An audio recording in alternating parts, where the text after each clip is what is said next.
Hello and welcome to Obpedia powered by Abhimanyu IAS. My name is Niharika Walia और मैं आपके साथ आज डिस्कस करने वाली हूँ regarding the importance of agriculture and rural development in the NABARD grade A exam.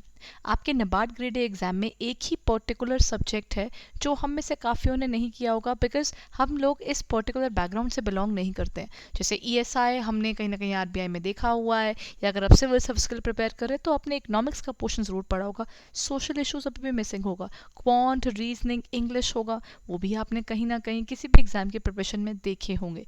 और इसमें एक सब्जेक्ट आ जाता है कंप्यूटर्स, कुछ एग्जामिनेशन में है कुछ में नहीं है। नबार्ड ग्रेड ए के एग्जामिनेशन के लिए आपको स्पेशली एक अलग से सब्जेक्ट पढ़ने की ज़रूरत है, दैट इज़ एआरडी। दो आपको एग्जैक्टली दो पढ़ने की ज़रूरत है, बिकॉज आपको ईएसआई का पोर्शन भी पढ़ना है from the point of view of rural development. So let's discuss कि क्या इस पर्टिकुलर एग्जामिनेशन के लिए क्या एक थोड़ी ज़्यादा डिफरेंट चीज़ें पढ़ना हमारे लिए बेनिफिशियल होगा या नहीं। सो आज का मेरा जो पर्टिकुलर वीडियो है that is regarding agriculture and rural development in NABARD grade A.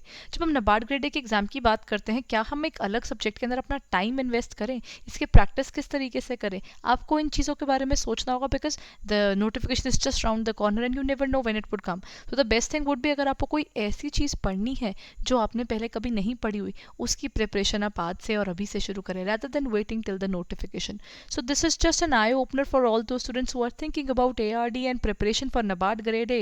Just a booster for you guys. Let's understand NABARD grade A के एग्जामिनेशन के अंदर ARD का क्या रोल है। जब हम ARD के रोल की बात करते हैं तो agriculture and rural development includes the agriculture, when we talk about agronomy, then the crop rotation, there are multiple things जो आपने कहीं ना कहीं उसके अंदर पढ़नी है। सीड विलेज के बारे में you have to study about the conservation, there are multiple things जो उसमें पढ़ने वाला है। फॉरेस्ट्री का पोर्शन आ जाएगा, क्रॉप के बारे में आ जाएगा, वो सब इस एग्जामिनेशन के लिए आपके पास इंपॉर्टेंट है। क्यों? क्योंकि फेज़ 1 के अंदर अप टू 40 मार्क्स सिर्फ इसके हैं। फेज 1 के अंदर आपके पास ओवरऑल 3 मेन सब्जेक्ट्स आते हैं। English, second is ESI, third is ARD.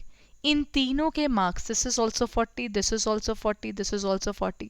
और साथ ही साथ अगर आप देखेंगे तो एआरडी का एक ऐसा पोर्शन है, जैसे इन तीनों को मिलाएं तो 200 मार्क्स का तो वो पेपर है। 40 प्लस 40 प्लस 40, 120 मार्क्स का पेपर तो आपका सिर्फ इन 3 पेपर से बन जाता है। दैट सिंपली मीन्स, ऐसा नहीं है कि इसमें सेक्शनल कट ऑफ क्लियर करना आपके लिए काफ़ी होगा। Other than sectional cut off, in order to become someone who clears the phase 1 and moves on towards phase 2, you need to work upon this subject because it is indispensable to move away from this. क्योंकि ESI को तो आपको phase 2 में भी करना है, लेकिन ARD भी आपके साथ फेज़ 2 में साथ साथ चलता है। क्योंकि नबार्ड की आप एग्जाम की बात करते हैं तो उसके जॉब प्रोफाइल के लिए आपको एग्रीकल्चर की नॉलेज होना इसेंशियल हो जाता है। जैसे आप फेज़ 1 क्लियर करेंगे जहाँ पर आपको 40 मार्क्स का ARD फेस करना है, वैसे ही पेपर 2 जब आप देंगे फेज़ 2 का, उसके अंदर फेज़ 2 का इंग्लिश डिस्क्रिप्टिव का एग्जामिनेशन होगा जो आपका 100 मार्क्स का होगा। और फेज़ 2 में अगेन आपके पास 100 मार्क्स का पेपर आता है जो 90 मिनट्स में आपको कंप्लीट करना है।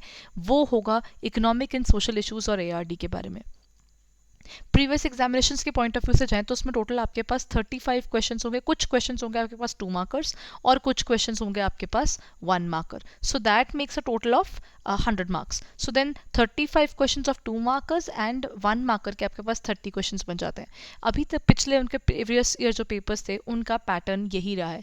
इसका मतलब एटलीस्ट हम ये मानकर चलें 50 मार्क्स का एक होगा, 50 मार्क्स का दूसरा हो गया। इकोनॉमिक एंड सोशल इशूज तो डेफिनेटली एक इंपॉर्टेंट टॉपिक है, बट ARD फेज 2 के अंदर भी आपका एक डिटर्मिनिंग फैक्टर बन जाता है। इंग्लिश डिस्क्रिप्टिव के साथ में if you are preparing for economics and social issues, then you will have to work upon agriculture and rural development as well in order to clear this examination and move on towards the interview. So it is very important when you look forward towards ARD, एक ऐसा subject तो शायद हमने अब तक नहीं पढ़ा हुआ या इसके आइडिया हमें बहुत कम है, तो क्या इसमें समय इन्वेस्ट करना ज़रूरी है अगर आप नबार्ड ग्रेड ए की जॉब की तरफ मूव करना चाहते हैं, एस्पायर कर रहे हैं, तो yes you will have to work upon it. क्योंकि इसकी मार्किंग आपके फेज़ 1 के अंदर भी आपकी रैंकिंग बनाती है और फेज़ 2 के अंदर भी आपको ये पर्टिकुलर सब्जेक्ट उतना ही हेल्प करता है। Now let's understand sectional cut of इसकी क्या रही है। देखिए इसकी सेक्शनल कट ऑफ में ना पिछले कुछ समय में काफ़ी चेंज आता रहा है. Now this sectional cut of doesn't mean कि मैक्सिमम इतना स्कोर होगा. याद रखिए ना, सेक्शनल कट ऑफ का क्या होगा, मिनिमम इतना तो आपको स्कोर करके चलना है. बट अगर हम 40 मार्क्स के हिसाब से देख रहे हैं तो कैसा इसका ट्रेंड रहा है एक बार वो भी अंडरस्टैंड करते हैं. 2016 में इसका जो था दैट वाज 7 मार्क्स. देन 2017 में इट रिड्यूस टू 1, 2018 में इट वाज 4, 19 में इट वाज 3.25 एंड 2020 में it was again 1. That means इन्होंने सेक्शनल कट ऑफ जो है इस पर्टिकुलर एग्जाम के अंदर जो ARD का पोर्शन है, अगर हम सिर्फ 2020 को देखकर चले तो बहुत ज़्यादा नहीं था, it was just 1.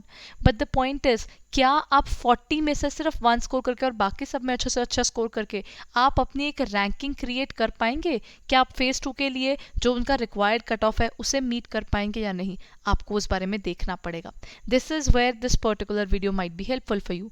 When you talk about it, बीच में इनका जो अगर आप ट्रेंड देखते हैं तो it has gone to 129, even 129 out of 200. आपको लगता है अगर आप 129 आउट ऑफ 200 का कट ऑफ बीट करना चाहते हैं उस एग्जाम को क्लियर करने के लिए फेज 1 को, तो आप बिना ARD के चल पाएंगे?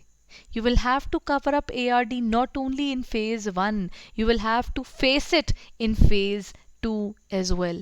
That means it is indispensable that you can avoid this particular subject. So when you talk about this subject, what you need to do is आप अपनी प्रिपरेशन जो है वो इसके नोटिफिकेशन आने से पहले ज़रूर शुरू कर दें, स्पेशली जिनका इस एग्जामिनेशन के रिगार्डिंग कोई बैकग्राउंड नहीं बना हुआ. अगर आप फर्स्ट अटैम्प्ट दे रहे हैं इसका तो then this is very important that you work upon not only the portion of ARD but a combination of 3: ARD, ESI as well as English, क्योंकि इसकी कट ऑफ सबसे ज़्यादा जारी होती है. सेक्शनल कट ऑफ जो है वो इसकी कभी 7.5, इसकी 8 रही है, लेकिन ARD की बीच में 2016 में इट वाज 7. राइट नाउ 2020 में आते आते it was 1. But remember, with the sectional cut of you if you can clear, it doesn't mean that you can just leave the entire portion of ARD. You will have to work upon it in order to clear the cutoff for this examination. So make sure you're working hard. दो 2020 की बात की जाए तो वहाँ पर 118 के आसपास उनका सेक्शनल कट ऑफ था. The overall cutoff was 118. But at the same time, if you want to clear up this much of cutoff, in case 129 तक पहुँच जाता है, it has been the maximum. पिछले 5-6 सालों में 129 was the maximum जो गया था in terms of out of 200. So then अगर आप वहाँ तक पहुँचना चाहते हैं, इस तरह की कट ऑफ्स को बीट करने का सोच रहे हैं, तो आपको ARD के पोर्शन को कवर करके चलना होगा. So what you can do? Prepare before time. Do not wait for the notification to come and then you shall start preparing. Because ultimately ARD को पढ़ने के लिए, ESI को पढ़ने के लिए समय चाहिए होगा. आप में से कितने स्टूडेंट्स क्वांट, रीजनिंग, इंग्लिश पर कितने एग्जामिनेशंस के साथ में काम करते करते उन सब के साथ अपना हार्डवर्क जोड़ रहे थे? Then why not ARD? So this is where you need to start working regarding the ARD. ठीक है, so this is where you can see and look forward towards ARD.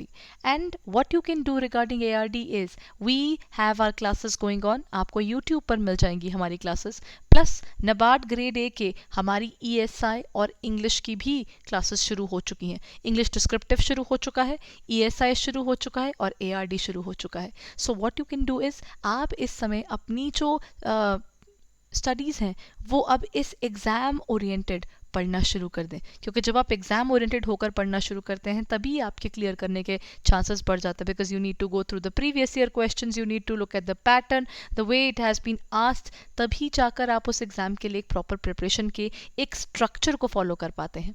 So you can look forward to all these classes on our channel, and at the same time ARD के हम लोग अब live batches शुरू कर रहे हैं. Live batch for all those students who are aspiring to clear the NABARD grade A examination. Then you can do is कि ARD के लिए आपके लिए लाइव क्लास शुरू हो चुकी है. हमारे पोर्टल के ऊपर आपको इसका मिल जाएगा, इसका पेड कोर्स शुरू हो चुका है. हम आपको शाम को 9:30 बजे भी आपको इसके फ्री कोर्सेज में साथ में वर्क करते हुए मिलेंगे. तो आपकी चॉइस, आप यूट्यूब पर अपने साथ पढ़ें या फिर अगर आपको लगता है आपको इन डेप्थ इसको पढ़ने की ज़रूरत है तो आप हमारी पोर्टल पर जाकर या यूट्यूब पर हमारी फर्स्ट डेमो क्लास वहाँ से रिव्यू कर सकते हैं. आपके पास 2 डेमो क्लासेस अवेलेबल रहेंगी इन ऑर्डर टू अंडरस्टैंड कि आपको हमारे साथ वर्क करते हुए कितना समझ में आ रहा है, ARD में आप कंफर्टेबल हैं या नहीं. ठीक है, तो आप उस तरीके से अपना डिटर्मिन कर सकते हैं, but make sure you are giving this particular subject the required attention, because for NABARD grade A, ARD is definitely a very important subject. So keep preparing hard, and yes, this is just a booster to motivate you कि अब हमें NABARD के लिए बैठ कर specifically prepare करने का समय आ चुका है. So the best thing is कि अपनी प्रिपरेशन कर रहे हैं हम समय से पहले शुरू, इससे पहले कि नोटिफिकेशन आए अगर आप अपनी प्रिपरेशन शुरू कर देते हैं वो आपको ही एक कटिंग एज देगा. So this is the time when you need to sit back and start preparing right away. So I'll be meeting you soon in the classes regarding NABARD grade A, as well as for this English descriptive, which is definitely beneficial not only for NABARD grade A but also for SEBI as well as RBI. So keep preparing hard and make sure you are putting the best foot forward. All the best and stay safe. Thank you.